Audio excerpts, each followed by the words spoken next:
How's it going, friends? Today I'm going to answer a question that a lot of you seem to have as of late, and that is how many audiences you should use. The answer to that question has changed quite considerably over probably the past 18 months to 2 years in different changes and what we see working on the Facebook advertising platform, but I'm going to answer it very simply for you here. And my immediate answer would be 3.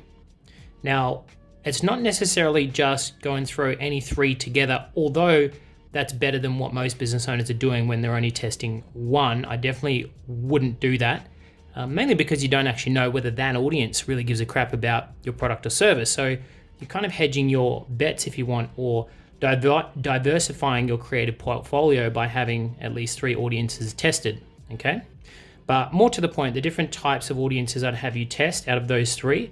Number 1 would be your lookalike audiences. Now, lookalike audiences, you can do a bit of a Google search. You can ask me about some of the videos I've got on my YouTube channel. I find them to be very helpful in helping you understand where these powerful audiences may lie for you. But as a bit of an example, you can have lookalike audiences of a customer list. You can have a lookalike audience of people who've been to your website visitors.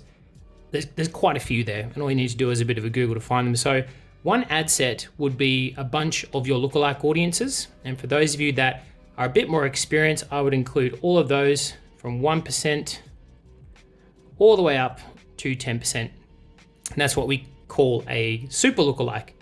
And the reason I put all those together really quickly, if you're wondering, is because the bigger, the broader the audiences, the types of audiences that Facebook tends to be favoring right now. So that's a red hot tip for anyone who's not using that. The next style of audience would be, number 2 would be a big broad interest. So let's just call it a large INT.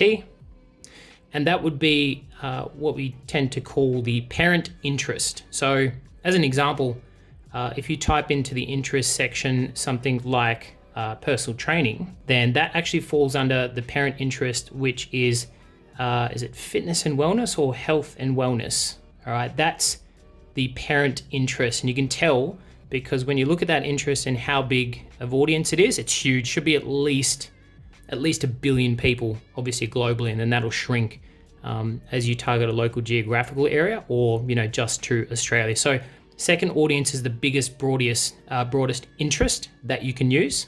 And then the last audience that I recommend you have a go at would actually be what we call open targeting. Now, open targeting, for those of you who have no idea what that is very simply not selecting anything. Now, hear me out before you do a backflip over this idea. Especially this year, 2020, I've seen such good results from this open targeting that I'd recommend everyone have a go at it. You literally leave an ad set open to all genders, so both male and female, open to all age brackets, and no interests. That includes lookalikes, nothing. So essentially, if you're targeting Australia-wide, that algorithm has free reign to put that ad in front of anyone. And when it goes through a few of what we call feedback loops and that machine starts to learn, then your ad will start to show automatically to people who are most likely to engage with that ad out of this broad targeting. So it's a really good way to give the algorithm free reign and to get better results from an audience that isn't within an audience or an ad set that you've selected. Okay, I'm sure you're gonna have questions about that. Let me know below, and I look forward to answering some of them soon.